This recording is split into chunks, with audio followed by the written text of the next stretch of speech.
Hello, welcome to Confessions of a Frustrated Game Master. I am Robert the Narrator, and thank you for joining me for another episode of Confessions. Well, this is episode number 35. It will be game number 2 on my list of top 10 favorite RPGs of all time. Yes, we're down to the last two. We have number 2 and then number 1 after this. And the number 2 RPG on my list of top 10 favorites is 4th edition Champions, the super role-playing game. And as you probably know if you've listened to other episodes, Champions is the role-playing game that got me into role-playing. I didn't start with Dungeons and Dragons like most folks. I started with Champions, and thanks to a couple of long-time friends, I've been in this hobby for 20 plus years. I was able to get together with my friend Nate and my longtime friend Kevin, both of them longtime friends, and talk to them a little bit. Hopefully I'll be able to have you listen to what we talked about. Because of the internet issues I was having over the last year, I wasn't able to get them on a YouTube chat or anything like that. So I recorded some audio and hopefully you hear from them. But one person you won't hear from because of my internet issues, and I've been trying to get all 3 of my friends who got me into role playing together. But because it's been so long, that's what held up this episode. Unfortunately, Kai actually, I think, was the individual who invited me to try Champions, and it was at his aunt's house that we went to make characters. I wasn't able to get an audio recording of Kai, but Kai, yes, was the person who invited me to join them in playing Champions. So this is the one. This is my my first love when it comes to role playing. Not the first game on my top 10 list, and I'll explain that later. So Champions was created and published by Hero Games in 1981. Now, 4th edition is the edition I remember playing, and that was published in 1989. So what drew me to the game? Well, obviously I was invited by some great friends who asked me if I wanted to play. I had never heard of role-playing games before. I had never done role-playing at all, and once they showed it to me and I made my first character, I was hooked.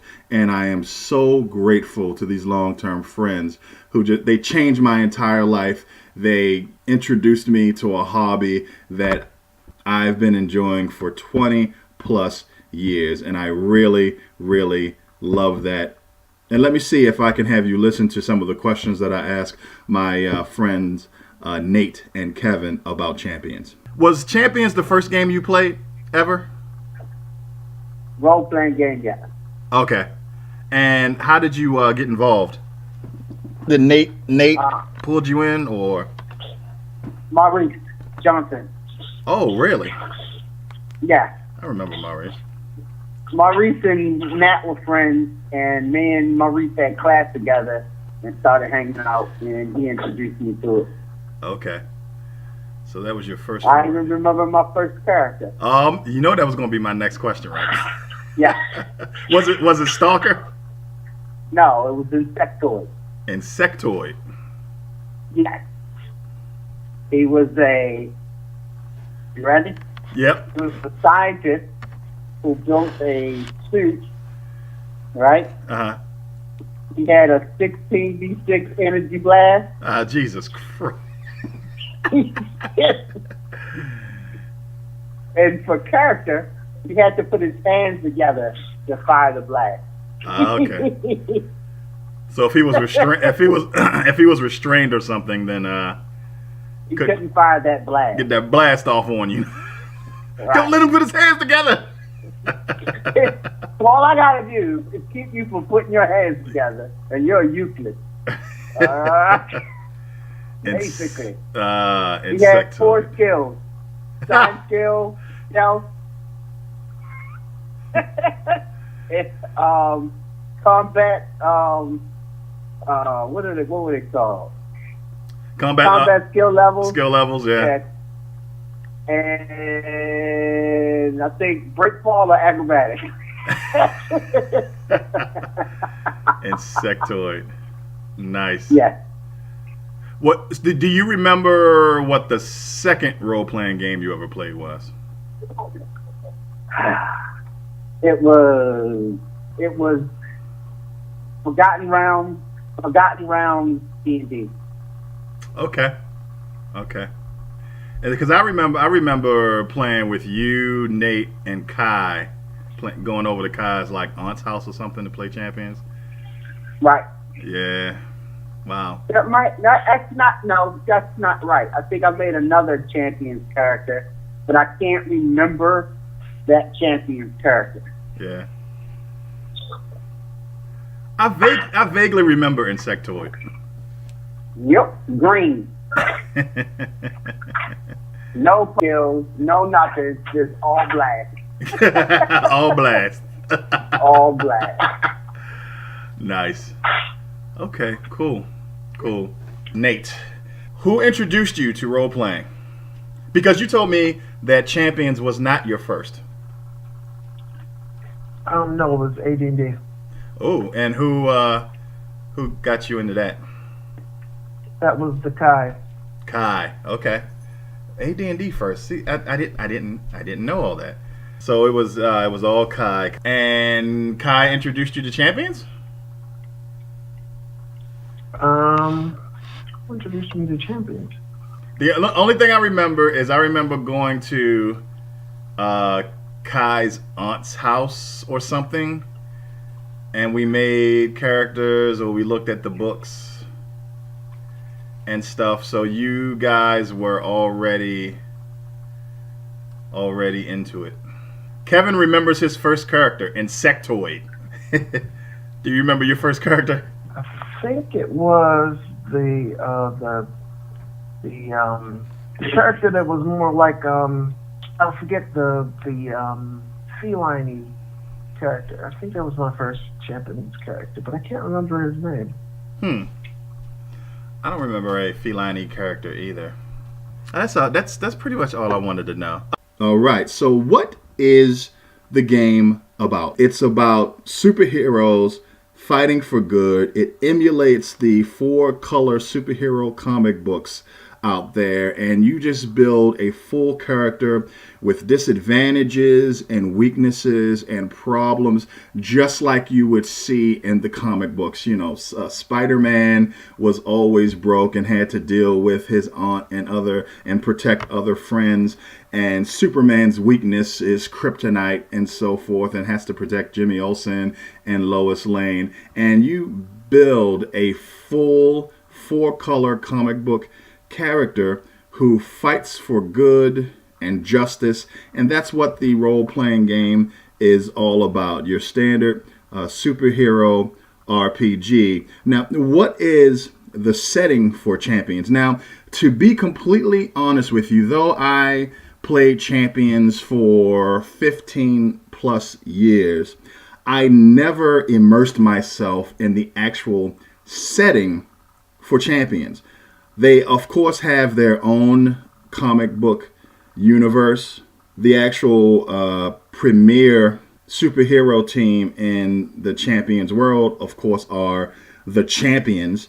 And that team is led by Defender, who is a Iron Man type character.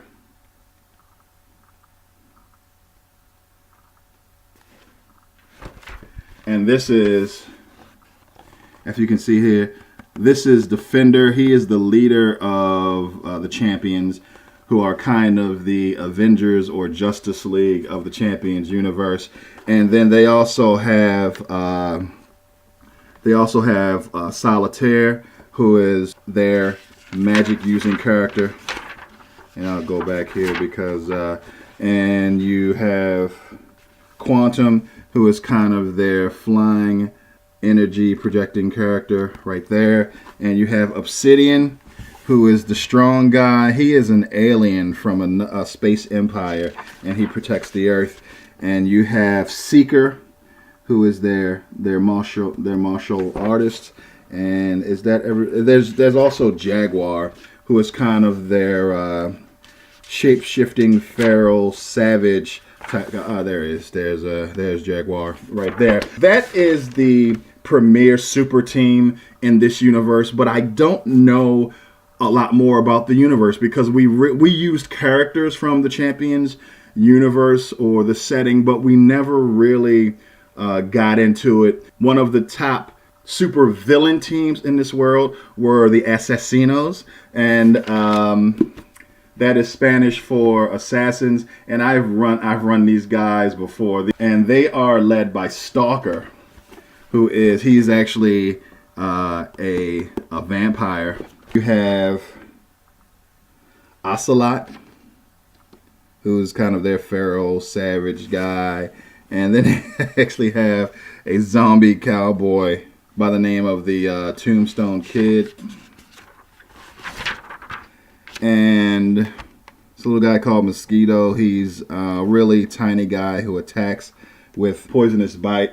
And their really strong character is called the Main. And he is kind of a guy in armor here. Looks like he's wearing a personal mobile tank. And then you have Spider Monkey, who is actually a sentient primate. And then you have another strong kind of elemental character, Montana. The last character, El Morto Obscuro, the Dark Death. He is kind of their ninja kind of martial arts guy. That's really all I know about the setting for the Champions universe, because we always ran in our own universe, so I really didn't read much about the setting of Champions, which did exist with most superhero RPGs. The creators always make up their own characters in their own universe, but I never really immersed myself in that. Well, what are the mechanics of Champions? Well, the task resolution mechanic uses 3d6. A nice little bell curve there. And you have 8 characteristics for the game. Yes, 8 characteristics. You have strength, dexterity, constitution, body, intelligence, ego, presence, and comeliness. Yes, you have 2 charisma stats. One, how beautiful you are, and one is how you interact with other individuals. So they have 8 characteristics, and they really are the base of the game. If you wanted to do a characteristic check or a skill roll, which also is based on your characteristics like most games, essentially the way you figure that out is you take 9 and then you add your characteristic divided by 5 to 9. So if you had a 15 strength and you wanted to pry open a door, your roll would be a 12 or lower. So you want to roll 3d6 and roll below 12 is 9 plus your 15 strength divided by 5. So that's 3 plus 9 is 12. And you would roll 3d6 and you want to roll under your skill or characteristic roll. And that is how skills are figured out as well. You use the characteristic that the skill is linked to. So it's 9 plus the characteristic divided by 5. And of course you can spend points. I'll talk a little bit about that later to increase those skills beyond the base value. Now those 8 characteristics start at 10. Like a lot of games, the scale that you're used to, 10 is normal human average. 20 would be the peak of human perfection, and any characteristic 21 or higher would be considered superhuman. Not only do you have 8 characteristics that you spend points to increase from your base of 10, which doesn't cost you any points, but you also have figured characteristics. So you have 6 figured characteristics which are derived from the 8 characteristics that you purchase. The six-figure characteristics are physical defense, which is based on your strength. It's your strength divided by 5. You have your energy defense, which is your constitution divided by 5. And essentially what they do is they reduce physical damage and energy damage that your character takes. You have speed, which determines how many times your character acts in a 12-second turn. You have your recovery, which is your strength divided by 5 plus your constitution divided by 5. And that's how many points of endurance you recover. Because a lot of your powers and everything you do in the game cost endurance. Yes, they actually keep track of your endurance in the game. When you become exhausted because you use too many powers, or you become fatigued. And then you have your endurance itself, which is your constitution score times 2. And then you have your stun, which is your body characteristic plus your strength divided by 2 plus your constitution divided by 2. And your stun is the non-lethal health for punches, bruises, and so forth. Where your body characteristic, which is not a figured, it is one of the 8 characteristics, it determines how much lethal damage your character can take. As I mentioned, characters and champions use a point buy system. You build your character from scratch. I believe that Champions was one of, if not the first role-playing game to allow you to build characters using a point buy system instead of having to roll.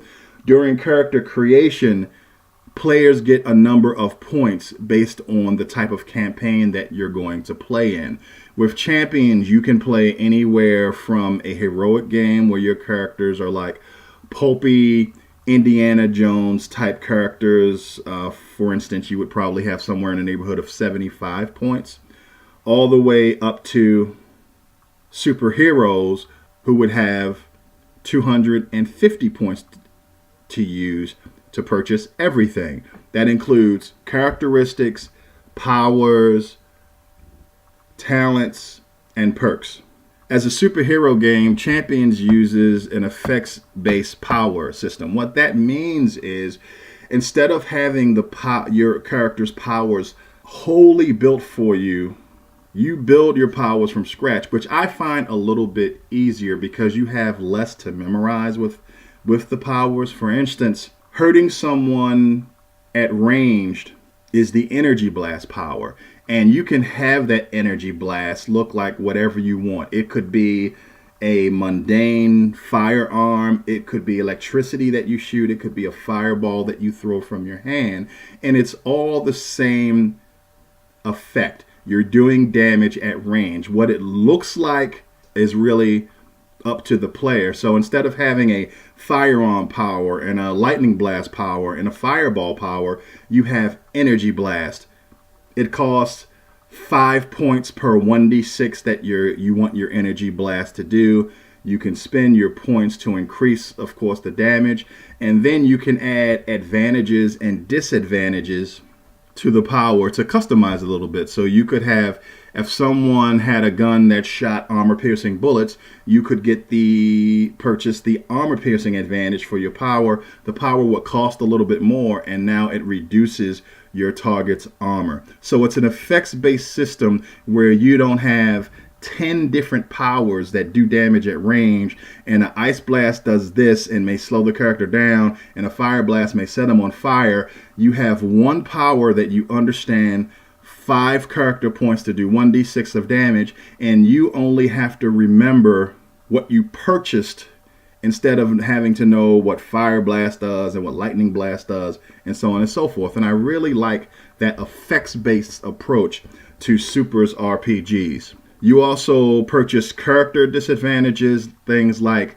dependent NPCs, characters in the game that the heroes have to protect and may be kind of a weakness for them, or things like substances that the character may be harmed by, like kryptonite for Superman.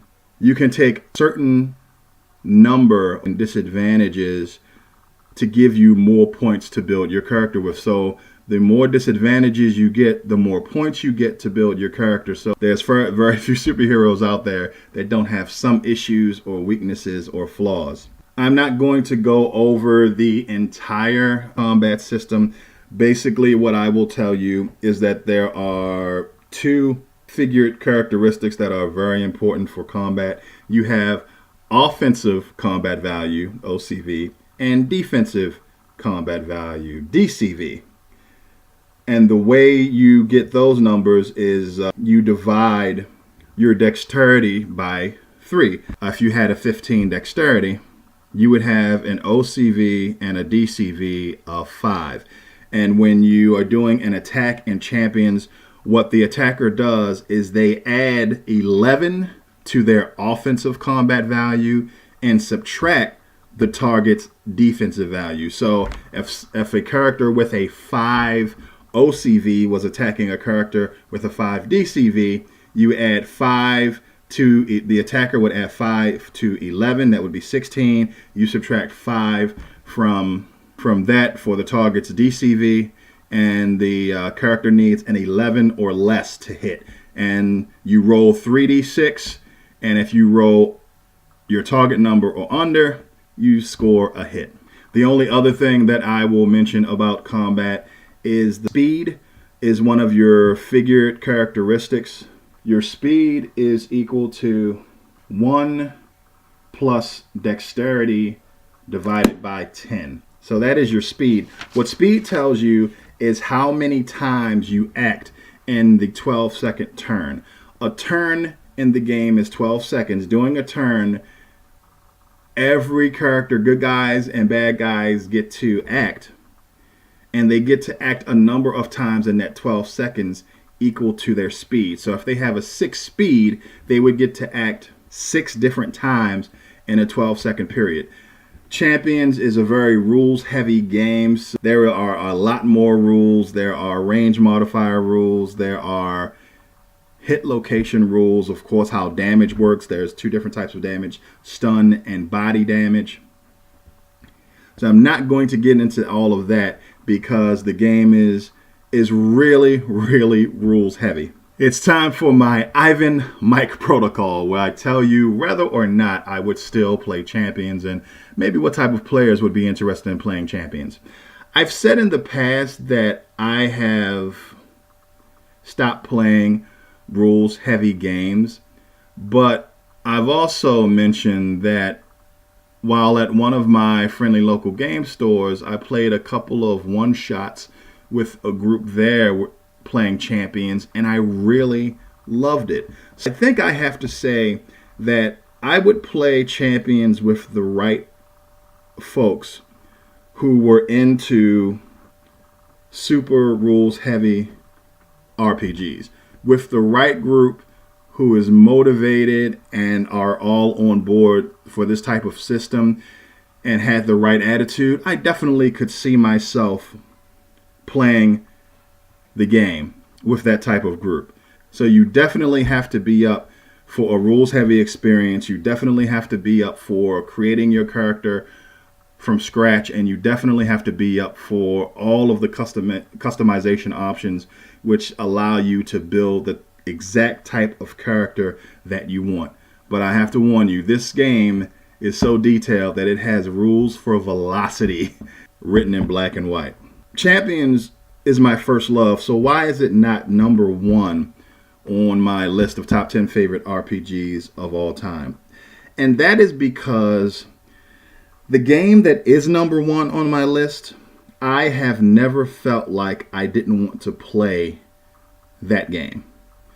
The game that is number 1 is also a rules-heavy game, but because I love the setting so much, I have never in my 20-plus years of playing say that I did not want to play that game. I think looking at Champions at a certain point in my gaming career, I have said I would never play that game again. It's too rules-heavy. The game that's number 1, I've never said that about, so I think that that game edges out champions. And that's going to be the next episode that we do. I'm going to talk about the numero uno game on my list of top 10 favorite RPGs of all time. Well, thank you for joining me for this episode of Confessions of a Frustrated Game Master. Please join me for game number 1 on my list. And good morning, good afternoon, good evening, wherever you are. Thanks a lot.